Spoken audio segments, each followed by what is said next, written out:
성경의 인물들 중에서 아브라함, 엘리야, 바울 이 세 사람은요 공통적으로 하나님의 명령에 민감하게 반응하고 즉시 순종했던 인물이라는 점을 우리가 알 수 있습니다. 아브라함은 하나님께서 알지 못하는 곳을 향해서 떠나라고 지시하셨을 때 75년 동안이나 살아온 고향을 즉시 떠났습니다.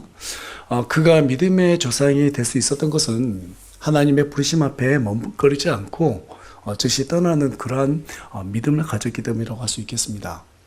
엘리야는 우상 숭배로 타락한 왕에게 가뭄을 선포했습니다. 그로 인해서 생명이 잇들어질 것을 하나님께서 미리 아시고 엘리야에게 그리 시내가에 가서 숨으라고 하셨고, 엘리야는 기약할 수 없는 그곳에서 까마귀가 가져다 주는 음식을 먹으면서 영적인 준비 시간을 가졌습니다.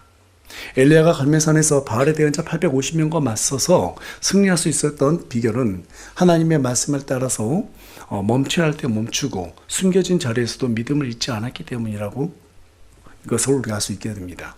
계속해서 사도 바울은 사도로 부름 받았을 때 아시아로 가서 복음을 전하라고 했지만 하나님께서 유럽으로 향하라고 하셨고, 바울은 그 즉시 자신의 계획을 내려놓고 발길을 돌렸습니다. 그 순종의 발걸음이 전 세계 중심지였던 로마를 거쳐 복음이 전 세계로 퍼져나가는 그러한 계기를 맞게 되었습니다. 바울이 하나님께 쓰임 받을 수 있었던 이유 역시 하나님께서 멈추라 하실 때 멈추고 가라 하실 때 가게 되는 그러한 믿음을 가졌기 때문입니다. 이처럼 하나님께서 사용하시는 사람은 명마처럼 가라고 할 때 가고 멈추라 할 때 즉시 멈추는 사람, 그런 사람이라는 것을 성경 기록들을 통해서 우리가 자세히 알 수 있게 됩니다. 자기 생각보다 하나님의 말씀에 민감하게 반응하는 사람, 또한 하나님의 말씀에 따라서 민감하게 움직이는 사람, 그런 의미에서 오늘 본문에는 구름 기둥과 불 기둥이 언급되어 있습니다. 이스라엘 백성들이 이집트에서 나와서 광야로 들어갈 때 가장 두려워했던 것은 다름이 아니라 찜통 같은 한낮의 불더위와 얼음과 같은 밤의 추위였습니다. 그러나 하나님께서는 광야에 그들이 머물렀던 40년 동안 구름 기둥과 불 기둥으로 한낮의 더위와 밤의 추위로부터 그들을 보호해 주시고 인도해 주셨습니다. 이스라엘 백성들은 구름 기둥과 불 기둥이 움직일 때마다 따라서 움직이고 멈출 때 멈춰 있었습니다. 그렇게 했을 때 하나님의 보호하심과 안식을 누릴 수 있었다고 오늘 본문 우리에게 말해주고 있어요. 이것은 우리가 하나님의 뜻 안에 있으면 온전한 보호와 안식을 값없이 누릴 수 있다고 하는 귀한 그 은혜를 우리에게 알려주고 있습니다. 종종 사람들은 왜 하나님이 계시다면 내가 이렇게 힘들게 사나? 어떻게 해서 하나님이 살아계시다면 내가 이렇게 어렵게 살 수 있느냐며 원망스럽게 말들을 하곤 하죠. 그 이유에 대해서 오늘 본문은 이렇게 말해주고 있는 것 같아요. 너희가 그분의 호의를 거부했기 때문이라고. 사람들이 하나님의 호의를 거부하는 이유는 하나님보다 자기 염려를 더 신뢰하기 때문입니다. 염려를 신뢰하는 사람들은 하나님께 순종하는 것이 최선이 아니라 최후의 보리라고 생각을 하죠. 하지만 성경은 인간의 노력이나 염려가 최선이라고 결코 말하고 있지 않습니다. 하나님의 말씀대로 가라고 하면 가고 멈추라고 하면 멈추는 삶, 그것이 바로 인간이 할 수 있는 최선의 지혜라고 우리에게 말해주고 있습니다. 여러분 어떻게 동의하시나요? 그래서 오늘은 가고 멈추는 삶이라는 주제를 가지고 여러분과 함께 말씀 나누기 원합니다. 오늘 말씀 나눌 때 저와 여러분이 하나님께서 가라고 하면 가고 멈추라고 하면 멈추는 인생을 살겠다고 다짐하는, 그렇게 결심하는 귀한 은혜의 시간이 되기를 간절히 소망합니다. 당시 이스라엘 백성들이 지나가야 했던 광야의 낮 평균 기온은요 섭씨 약 35도에서 40도였다고 합니다. 여름에는 45도였다고 그래요. 밤에는 평균 5도에서 10도, 겨울이 되면 약 5도 이하로 내려갔다고 합니다. 낮과 밤의 기온차가 약 20에서 30도, 엄청나죠? 네. 요즘 우리나라 날씨도 좀 그렇잖아요. 따뜻했다가 갑자기 눈이 내려버리고 한낮의 기온과 또 밤의 기온이 일교차 아주 심해지고, 그러다 보니까 요즘 감기에 걸린 사람들이 꽤 많이 있던데요. 여러분 광야에서요 낮과 밤의 이 기온차가 20, 30도면은요 사람이 정상적으로 살아갈 수가 없어요. 거기에 건물이 있었던 것도 아니고, 그렇죠? 예. 그 남극에서 펭귄들이 그 추운 곳에서 버틸 수 있는 이유가 뭐냐면 자기들끼리 다 이렇게 모여 있더라고요. 모여서 체온을 나누면서 밤에 그 추위를 견뎌내더라고요. 아마 이스라엘 백성들도 자기네들 지혜는 이거였을 거예요. 우리끼리 모여 있었으면 안전하게 모여 있으면 안전하게 밤을 지낼 수 있을 것이야. 그렇지가 않죠. 뭐 사람이 뭐 펭귄처럼 털이 있는 것도 아니고 불가능하죠. 이처럼 극단적인 환경에서 이스라엘 백성들이 의지할 수 있었던 것은 이집트에서 가지고 나온 금과 은과 가축들도 아니었습니다. 하나님께서 보내주신 구름 기둥과 불 기둥이었어요. 구름 기둥은 낮에 서늘한 그늘들을 제공해줬고 불 기둥은 밤에 따뜻한 체온을 유지할 수 있도록 해줬습니다. 그뿐만 아니라 이런 구름 기둥과 불 기둥은 또 그들이 어디로 가야 할지 모르는 그 넓고 넓은 사막 한가운데서 그들이 가야 할 방향을 정확하게 제시해 줬습니다. 그런데 오늘 본문 15절에 가서 보니까 이스라엘 백성들이 성막을 세운 날에 낮에는 구름 기둥이 성막을 덮었고 저녁부터는 불 기둥이 그것을 덮었다고 말해주고 있습니다. 여러분, 성막이라고 하는 것이 어떤 것이에요? 당시에는 하나님과 교제할 수 있는 유일한 장소였죠. 또 속죄가 이루어지는 거룩한 공간이기도 했습니다. 때문에 하나님의 임재를 상징하는 것이 바로 이 성막이라고 하는 것이었어요. 또 구름 기둥과 불 기둥은 조금 전에 말씀드렸다시피 하나님의 보호하심과 인도하심을 상징하는 것입니다. 신약에서는 임마누엘, 우리와 함께 계시는 하나님, 즉 성령 하나님을 우리에게 보여주고 있는 하나의 예표이기도 합니다. 구름 기둥이 성막에 머물렀다는 거라고 하는 것은 하나님의 임재와 그분의 교제가 시작되었다라는 그런 의미이기도 합니다. 그때가 이스라엘 백성들이 시내산에서 머물렀다가 광야로 본격적으로 떠나기 50일 전이었어요. 이 50일이라는 기간 동안에 저와 여러분이 성경에 보면 창세기, 출애굽기, 그 다음에 뭐가 있어요? 레위기죠. 이 레위기에 기록된 율법과 제사장직, 속죄제, 정결법, 이런 모든 것들에 관한 교육이 이루어졌습니다. 이게 무슨 말인가 하냐면 정말 광야는 세상을 상징하잖아요. 우리가 세상에 나아가서 승리하고 그것을 헤쳐나가기 위해서는 뭐가 이루어져야 된다는 거예요? 하나님과의 교제와 임재를 경험하기 위한 교육, 훈련이 이루어져야 된다는 거예요.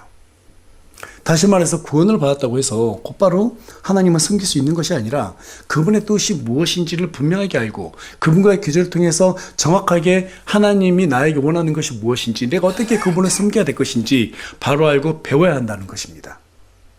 지난 4일에 우리나라 헌정사상 두 번째로 대통령이 탄핵되는 참 안타까운 상황을 우리가 맞이하게 되었습니다.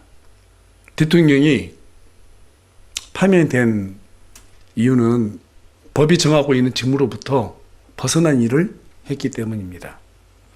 아무리 최고의 권력자라도 매뉴얼에서 벗어난 직무를 수행하게 되면 이처럼 탄핵을 당하고 마는 것처럼 아무리 열심히 교회와 하나님을 섬겨도 성경에서 벗어난 행위를 하게 되면 그것은 주님을 섬기는 것이 아닙니다. 하나님께서는 그것을 순종으로 보지가 않아요. 순종은 성경에 기록된 하나님의 말씀에 따라서 행하는 것입니다. 여러분, 맞아요? 성경에 기록된 대로 따라야 되는 거예요. 그런 의미에서 우리 다 같이 마태복음 7장 21절에서 23절 말씀 한 목소리 읽겠습니다. 시작. 내게 주여 주여 하고 말하는 자가 다 하늘의 왕국에 들어가지는 아니하고 하늘에 계신 내 아버지의 뜻을 행하는 자라야 들어가리라. 그날에 많은 사람들이 내게 이르기를 주여 주여 우리가 주의 이름으로 태어나지 아니하였나이까? 주의 이름으로 마귀들을 내쫓지 아니하였나이까? 주의 이름으로 많은 놀라운 일들을 행하지 아니하였나이까? 하리니 그때 내가 그들에게 밝히 말하되 내가 너희를 결코 알지 못하였노라. 불법을 행한 자들아 너희는 내게서 떠나라 하리라. 오늘날 많은 사람들이 주여 주여 하면서 부르짖으며 기도합니다. 특별히 은사주의 교회에 가서 보면은 예배 시작하기 전부터 그냥 뭐 우리 다 같이 동성으로 기도하겠습니다 그러면 주여 주여 얼마나 목소리가 큰지 몰라요. 처음 교회 온 사람들은 다 놀래서 막 공포에 떨죠. 뭐 기합 소리 같아요, 그렇죠? 거의 뭐 기합 소리 같아요. 주여 주여 하면서 간절하게 기도합니다. 우리 하나님께서 그렇게 큰 소리를 부르짖는다고 그래가지고 귀가 먹은 것도 아니고 못 듣는 게 아니에요. 다 들으세요. 근데 그들은 정말 자신들만이 뭐 주님을 찾는 것이냐, 주야 주야 하면서 뭐 삼창하면서 그렇게 기도하는 것을 보게 되는데, 대부분 그런 교회들 가서 보게 되면 주님의 이름으로 뭐 마귀를 쫓아내고 뭐 기적들을 행하는 일들을 보게 됩니다. 마치 그런 일들을 행해야지만 믿음이 좋고 그 신앙의 실력이 있냐 그렇게 간주하면서 또 그러한 것들을 은사가 또 전달되어진다고 하면서 제자 훈련을 시키고 있기도 하죠. 그런데 여러분, 주님은 성경 자세히 가서 보세요. 사도들을 비롯해서 사도들 외에 마귀를 쫓아내거나 병을 고치는 권능을 명령하신 적이 있어요, 없어요? 없어요. 성경이 완성되기 전까지는 말씀이 그때는 없었기 때문에 그리스도께서 메시아라는 사실을 알려줄 길이 없었습니다. 그래서 구약이 예표하고 있는 그 메시아의 그림을 이러한 어떤 기적이라고 하는 권능을 통해서 사람들에게 복음을 전파하는 수단으로 일시적으로 삼았던 거예요. 때문에 한시적으로 성령님께서 사도들을 비롯해서 빌립, 스데반, 예수님 형제 야고보 이와 같은 소수의 사람들을 통해서 마귀를 쫓아내기도 하고 병들을 고치는 그러한 권능들을 한시적으로 허락하셨던 것입니다. 하지만 성경 66권이 완성된 오늘날에는 그런 기적들로 복음을 전하지 않아요. 하나님께서 그렇게 행하지 않습니다. 따라서 마귀를 쫓아내고 병 고치는 권능은 성경이 구약 성도나 신약 성도들에게 명령한 것이 아니라는 거예요.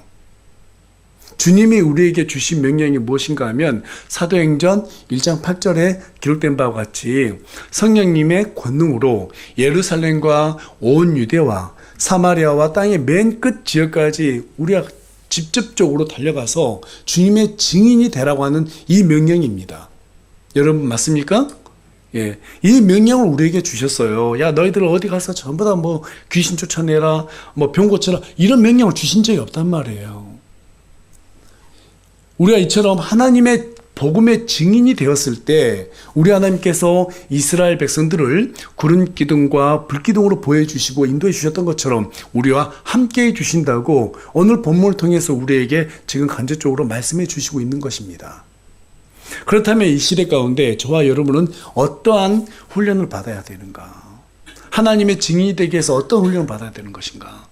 우리 다 같이 17절, 18절 말씀 읽겠습니다. 시작.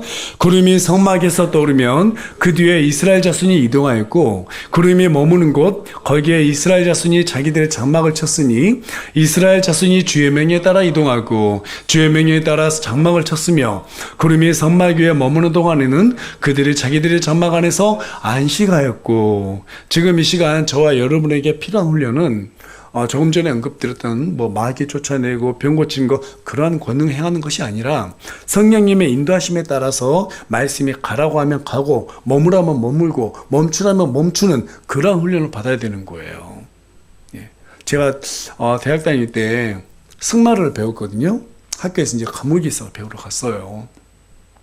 가서 보면 제일 먼저 하는 게 뭘 가르치냐면 곱비 잡는 거예요. 말 곱비. 말이 생각보다 등에 타면 되게 높아요. 무서워요. 그런데 그 무서워하면 안 된대요. 곱비를 딱 잡고 당기는 연습부터 시킵니다. 그래서 기선제압을 해야 된다는 거예요. 말이 되게 웃긴 게요. 이렇게 딱 자기 등에 올라탔는데 자기를 제압하지 못하잖아요. 그 우습게 생각해요. 그래서 막 눈도 딴 데 보고 있어요. 앞으로 가야 되는데. 딴 데 보고 막 지 마음대로 멈추고 막 그래요. 그 어쩔 때는 싫으면 막 흔들어 버려요. 그럼 떨어지기도 하고 그렇습니다. 그래서 올라가자마자 딱 곱비를 잡아야 돼요. 못하도 상관없어요. 딱 곱비 잡아야 돼요. 그리고 발꿈치로 툭 옆구리를 치잖아요. 그러면 가요. 입으로 찌찌찌 소리 내면은 얘가 천천히 경보를 움직이기 시작해요. 그게 훈련이 돼 있거든요. 그리고 곱비를 쭉 몸으로 당기면은 얘가 머리가 뒤로 젖혀지면서 멈추게 됩니다. 근데 명마는 정말 달라요. 정말 좋은 말들은요, 살짝만 툭 치면 툭 날아가요. 달려가요. 그리고 툭 당기면은 얘가 알아서 멈춰요. 그때 모 그룹 회장님 말이 한 필이 있어가지고 가격 보고 깜짝 놀랐습니다. 수억 대더라고요. 한번 타보라고 그래서 한번 타봤는데 그 전에 탔던 말하고 다르더라고요. 정말 잘 달리고요. 딱 알아서 멈춰요. 영리하게. 우리가 하나님의 종으로서 하나님을 섬긴다는 것은 이와 같아요. 하나님께서 가기를 원하면은 달려가는 거예요. 멈추기 원한다. 우리가 하나님이 이걸 멈추기 원하시는구나 하면서 다 멈출 줄 알아야 되는 거예요. 하나님께서는 우리에게 그러한 훈련을 요구하세요. 그 일을 가르치라고 교회마다 목사가 있는 거예요. 우리는 무엇으로 훈련돼야 돼요? 막 소리 지르고 기도 이런 훈련이 아니고 말씀으로 훈련이 돼야 돼요. 아, 말씀이 하나님이시구나. 말씀이 하라는 대로 하면 그것이 진리가 되어서 우리 눈앞에 모든 것이 현상으로 나타나는구나. 말씀에서 벗어나면 구름기둥과 불기둥에서 벗어나는 것이구나. 그럼 나는 안전할 수 없구나. 보호받을 수 없구나. 이것을 알아먹어야 되는 거예요. 그게 바로 좋은 성도가 되는 밑거름이 되는 겁니다. 예. 따라서 교회는 하나님의 뜻을 이루기 위해서 말씀에 따라서 순종하는 훈련을 시키고 또 그렇게 훈련 받는 장소이기도 합니다. 그래서 목회자가 여러분께 하나님의 말씀을 가지고 어떤 필요에 의해서 지시하기도 하고 요구하면 그 말을 들으면 사람의 말로 듣는 것이 아니라 하나님의 말씀을 듣고 순종할 필요가 있는 거예요. 그렇게 하실 거죠? 예. 그렇게 순종의 훈련이 완성될 때 구름 기둥과 불 기둥이 이스라엘의 성막에 머물렀던 것처럼 하나님이 우리 교회와 동행해 주시고 여러분의 삶 가운데 함께 해 주시고 우리에게 안식을 누리게 해 주실 것을 믿습니다. 네. 그 축복을 받아 누리기 위해서 우리가 어떻게 해야 되는가? 민수기 9장 19절에서 20절 말씀 우리 한 목소리 읽어보겠습니다. 시작. 구름이 성막 위에 여러 날 동안 오래 머물 때 이스라엘 자손이 주께서 명하신 책무를 지키며 이동하지 아니하였더라. 구름이 성막 위에 며칠 동안 머물 때에도 그와 같았으니 그들이 주의 명령에 따라 자기들의 장막 안에 머물렀고 주의 명령에 따라 이동하였더라. 여기에서 사람들이 자기 장막 안에 머물렀다가 주의 명령이 있으면 어떻게 했다고 말하고 있어요? 즉시로 이동했다라고 지금 말해주고 있습니다. 우리는 언제든지 하나님께서 명령하시면 그 명령에 따라서 나아갈 준비가 돼 있어야 돼요. 준비가 돼 있어야 돼요. 그러자면 큰 일이든지 작은 일이든지 자신들이 맡은 책무에 신실하게 감당할 수 있는 또 거기에 최선을 다하는 그러한 모습이 우리 안에 있어야 되는 것입니다.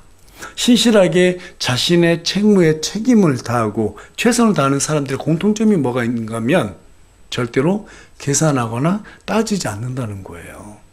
왜냐하면 믿음은 확률을 따지지 않는 것이고 미리 앞서서 가능성을 계산하지 않는 것이고 손실과 이익을 따지거나 결과를 통제하려고도 하지 않는 것이기 때문입니다. 오직 순종은 하나님의 성품과 약속에 완전하게 기대고자 하는 이 믿음에서 나오는 거예요. 그 믿음을 소유한 사람만이 하나님께서 가라고 하면 가고 멈추라고 하면 멈추게 되는 이 순종의 열매를 맺을 수 있게 되는 것입니다. 그렇게 되는 저와 여러분이 되기를 소망합니다. 그렇다면 이 순종의 열매를 소유하기 위해서 저와 여러분에게 요구되는 마음이 어떤 것인가? 계속해서 우리 다 같이 22절하고 23절 말씀도 읽겠습니다. 시작. 이틀이든지 한 달이든지 1년이든지 구름이 성막 위에 머물러 그 위에 남아있을 동안에는 이스라엘 자손이 자기들의 장막 안에 머물고 이동하지 아니하다가 그것이 떠오르면 이동하였으니 그들이 주의 명령에 따라 장막 안에서 안식하였고 주의 명령에 따라 이동하였으며 모세의 손으로 전달된 주의 명령에 따라 주께서 명하신 책무를 지켰더라. 한 달이든지 1년이든지 또 수년이든지 하나님이 저와 여러분에게 찾아올 때까지 어떻게 해야 된다고요? 책무를 다하며 기다려야 된다는 거예요. 아브라함은 하나님이 약속하신 이삭을 얻을 때까지 얼마의 시간이 필요했어요? 25년. 무려 25년을 기다렸어요.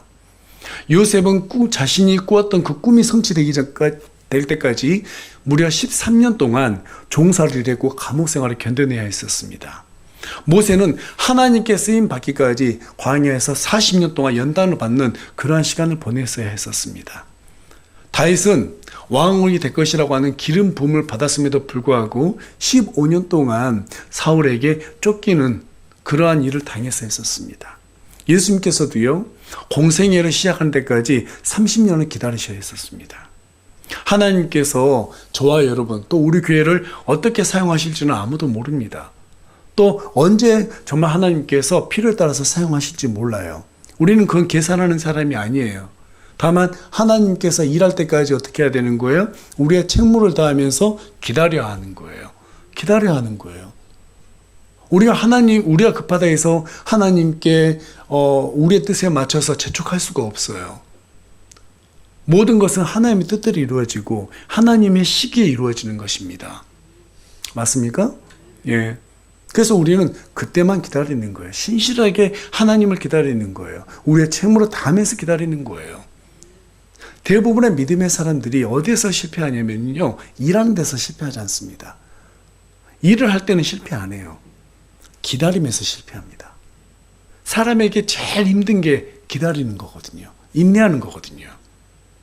근데 믿음의 사람들을 보게 되면 인내로 하여금 그 사람들의 믿음이 완성되었지 어떤 일을 하는 것으로 완성되어지는 않았어요. 그래서 때때로 저와 여러분이 놓친 게 뭐냐면 기다림을 놓쳐버려요. 왜 하나님께서 일 안 하시지? 왜 나를 사용하지 않으시지? 왜 하나님께서 우리를 자꾸 기다리게 만드지? 지루해, 못하겠다. 그래서 대부분의 믿음이 있고 없고가 다 판가름 되는 것은요, 묵묵히 기다림에서 오는 것이에요. 예. 자기 자신을 특별하게 생각하지 않는 거예요. 내 자신을 특별하게 생각하면은요, 교회에 나와가지고요, 자신을 드러내려고 그래요. 어떤 일을 해요. 그러면 인정받으려고 그래요. 그런데 어느 순간 인정 안 해주면 기다리지 못하고 또 교회를 자기 인정받을 수 있는 곳을 또 찾아 떠납니다. 이런 사람들이 참 많아요. 너무너무 많아요. 하지만 하나님께서 원하시는 건 뭐예요? 하나님께서 선택하신 교회, 그 교회에서 하나님의 말씀에 순종한 훈련을 받으면서 묵묵히 내가 해야 될 일을 감당하면서 기다리는 사람. 그 사람을 하나님께서 기뻐하세요. 근데 우리는 어떤 사람이 기뻐한다 생각하세요? 막 열정적으로 일하는 사람을 기뻐한다 생각해요. 물론 그 사람도 기뻐하시죠. 그런데 진짜 열정은 여러분들께 여러 번 말씀드렸다시피 식지 않는 거예요. 뭔가 열심히 해가지고 막 사람들 앞에 인정받고 이게 열정 아닙니다. 어떤 한 가지 일을 하더라도 5년, 10년 식지 않고 계속 해나가는 거예요. 어떤 사람이 공부를 잘해요? 벼락치기 하는 사람이 공부 잘해요? 네. 우리 아이들 보니까 벼락치기를 참 열심히 하더라고요. 벼락치기 아니고 날마다 공부하는 거죠. 날마다 꾸준히 하는 거죠. 그런 사람들이 공부를 잘하고요. 또 대부분 세상에서 성공하는 사람들이 뭐냐면 막 아부 잘하고 그 다음에 막 열심히 일하는 척하고 그런 사람이 아닙니다. 묵묵히 자기 일에 최선을 다하는 사람, 정말로 꼼꼼하게 잘하는 사람들, 그런 사람들이 대부분 성공이에요. 늦는 것 같지만 성공이에요. 그래서 우리말에 대기만성이라는 말이 있지 않습니까? 그 말은 정말로 하나님의 일꾼에게도 그대로 적용되는 말이에요. 기다리셔야 돼요. 어떤 일이 있어도 기다리셔야 돼요. 마음을 쉽게 변하거나 마음을 놓으면 안 되는 거예요. 정말 중요한 것은 우리가 얼마나 그렇게 기다림 속에서 최상의 하나님께 우리의 최선을 다하느냐 하는 것입니다. 그런 의미에서 목사는 어떤 환경에서도 성도의 영적인 상태를 살피고 말씀과 기도에 최선을 다해야 되고, 예배를 준비하는 사람들은 영과 진리로 정말로 하나님의 경배를 온전하게 올려드릴 수 있는 최선을 다해야 되고, 또 식사나 교회 봉사를 위해서 준비하는 사람들은 지체들을 사랑하는 마음을 다해서 준비하고, 또 교사들은 사람을 세우기 위해서 모든 역량에 최선을 다해서 충성하는 그런 마음가짐이 있어야 될 것입니다. 그러나 이 책무들을 다하기 위해서 반드시 우리에게 요구되는 한 가지가 있습니다. 그게 뭐예요? 거룩한 행실이에요. 거룩한 행실이에요. 그런데 그 거룩한 행실이 어디에서 나오는가 하면 이스라엘 백성들이 언제 하나님께 정말로 순종했고 언제 하나님께 순종하지 못했는가를 보면 알 수 있어요. 이스라엘 백성들이 하나님께 순종했을 때는 언제냐면 하나님을 두려워했을 때였어요. 하나님을 두려워했을 때였어요. 그래서 잠언 1장 7절은 하나님을 두려워하는 것이 지식의 시작이라고 우리에게 말해주고 있습니다. 거룩은 어디에서 나오느냐면 세상보다 하나님을 더 두려워하는 거예요. 죄의 쾌락보다 하나님을 더 두려워하는 거예요. 그게 바로 우리가 순종의 길로 나아갈 수 있는 밑거름이 되어주는데, 그 밑거름 안에는 반드시 뭐가 있다? 거룩한 행실이 있다는 거예요. 여러분, 하나님께 죄 지어놓고 정말 하나님 일에 최선 다할 수 있는 그런 마음이 생겨요, 안 생겨요? 생기지 않아요. 저와 여러분이 구원받은 사람이라면 우리가 하나님의 뜻에 거스르는 어떤 죄를 지으면 우리의 마음의 양심에 어려움이 생겨요, 안 생겨요? 아무도 안 생긴 모양이네요. 막 당당해요? 막 죄를 지어놓고도 그래도 기뻐, 하나님께서는 다 용서해 주셨어, 이래요? 우리 교회 뭐 제일 앞에 어떤 한 분 자꾸 쳐다보는데, 우리가 죄를 지으면 마음속에 어려움이 생기잖아요. 하나님과 관계가 제대로 안 돼요. 그런데요, 그렇게 되면 기도도 안 나오거든요. 경험해봐서 알잖아요. 기도도 안 나와요. 그 시간이 계속 가버리면 나중에 어떻게 돼요? 하나님과 관계가 쫙 멀어져 버려요. 멀어져요. 그럴 때 우리가 담대하게 나아가야 돼요. 하나님, 제가 이러이러한 잘못된 행위를 했습니다. 다시 한번 하나님께 기회를 얻도록 거룩함을 내가 회복할 수 있도록 주님께서 저를 불쌍히 여겨주십시오. 자비를 베풀어 주십시오. 다시는 그와 같은 죄를 짓지 않도록 하겠습니다. 또 짓더라도 또 가서 기도하는 거예요. 제가 가장 잘 기도할 때 많이 쓰는 내용인데요. 하나님 죄송합니다. 또 같은 일로 해결하게 되었습니다. 뻔뻔하다고 생각하는 거 압니다. 근데 그 뻔뻔하게 기도하는 것도 주님께서는 불쌍히 여기실 줄 압니다. 뻔뻔해도 다시 한번 똑같은 죄로 기도하오니 용서해 주십시오. 다음에는 조금 더 잘해보겠습니다. 이렇게 말하는데 어떤 아버지가 야, 일단 맞고 시작하자 그러겠어요. 그렇죠? 용서해 주시죠. 그게 진심이라면 하나님께서 뭘 용서 못 해주시겠습니까? 우리에게 필요한 건 뭐냐면 하나님을 두려워하는 마음을 통해서 거룩한 우리의 행실을 드러내는 것이고 그런 마음을 또 갖는 것입니다.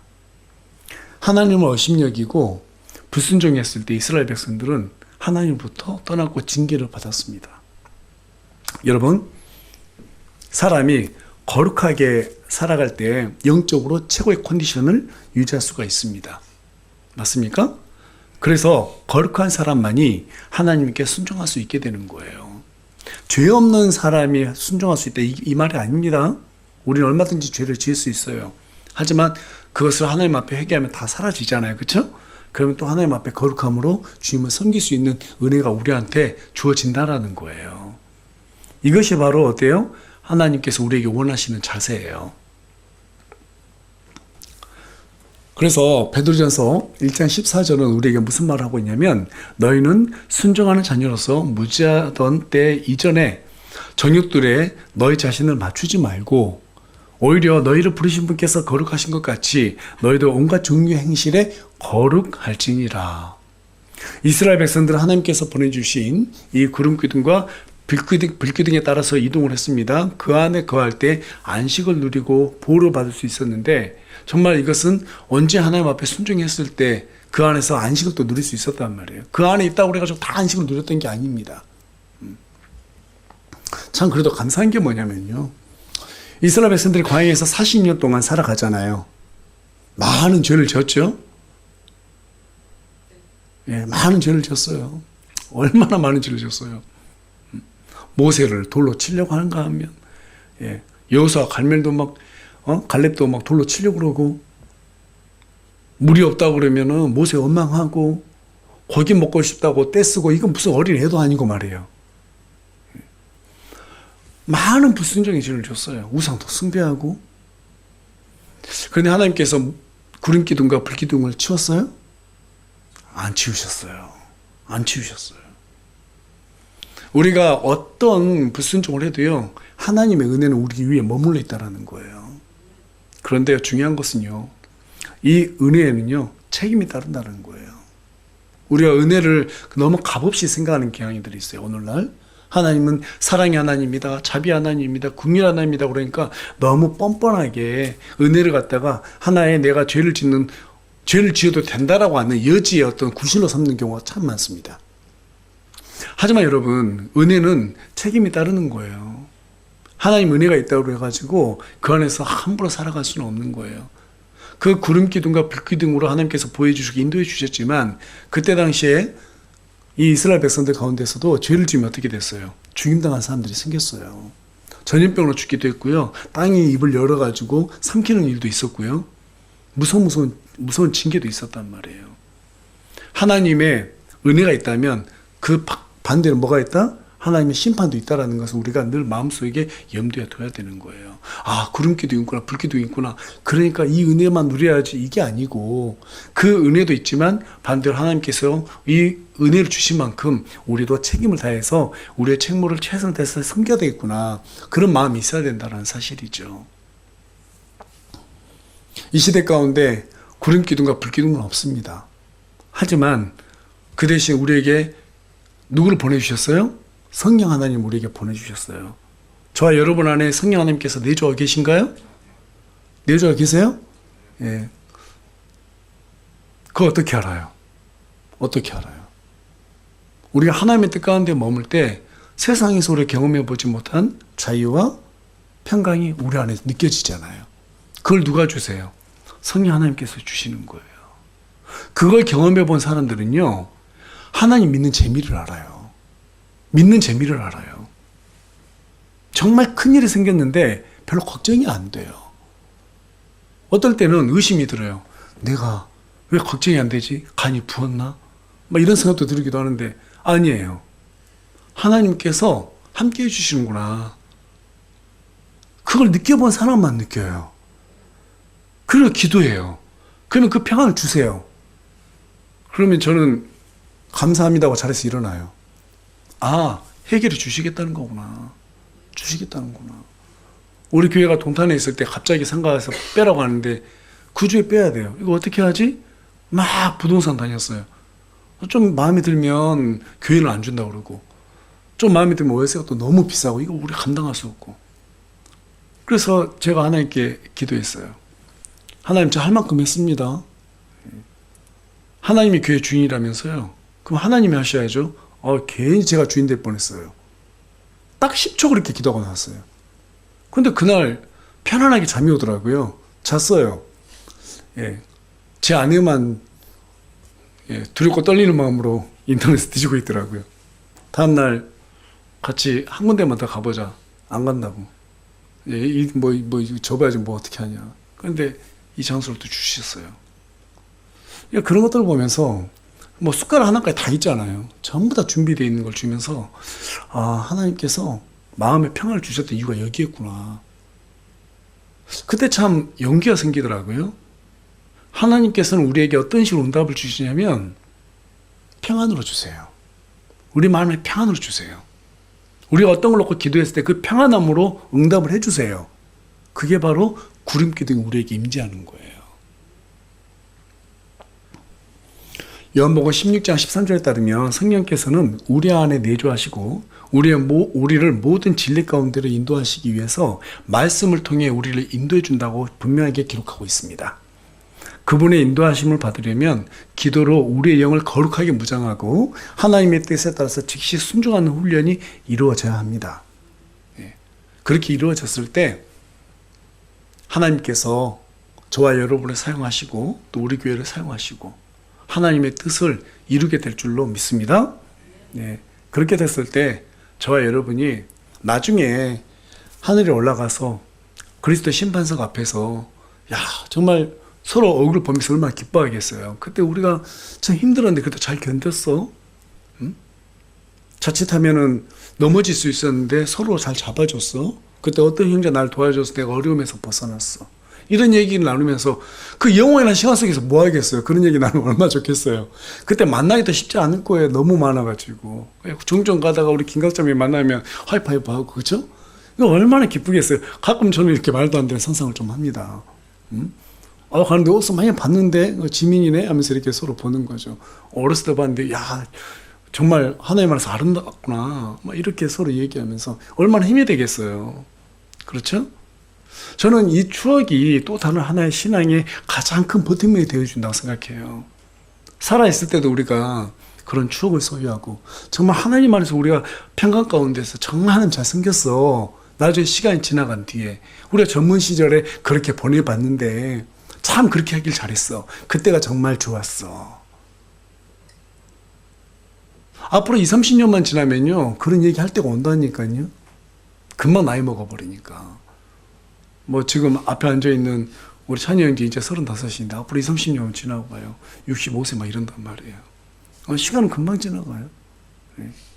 그래서 저와 여러분이 그냥 뭐 어제 같은 오늘 이렇게 생각할 것이 아니라 좀 어제보다 발전해야 되겠다. 그렇죠? 어제보다 내가 성경을 좀 더 읽어야겠다. 어제보다 기도 시간을 1분 더 늘려봐야겠다. 어제보다 내가 복음을 좀 더 전해보려 노력해봐야 되겠다. 정말 어제보다 나은 오늘. 어제보다 나은 오늘. 그걸 우리 생활 신조로 삼았으면 좋겠어요. 그렇게 했을 때 그렇게 성화의 단계로 조금씩 더디지만 노력을 하게 되면 하나님의 구름기둥과 불기둥이 늘 우리의 삶을 지켜줄 것이라고 확신합니다. 그러한 평강 속에서 우리가 늘 하나님을 정말 진심으로 찬양해 드리는 귀한 우리 세움을 침례교회 또 그리고 저와 여러분이 되기를 간절히 소망합니다.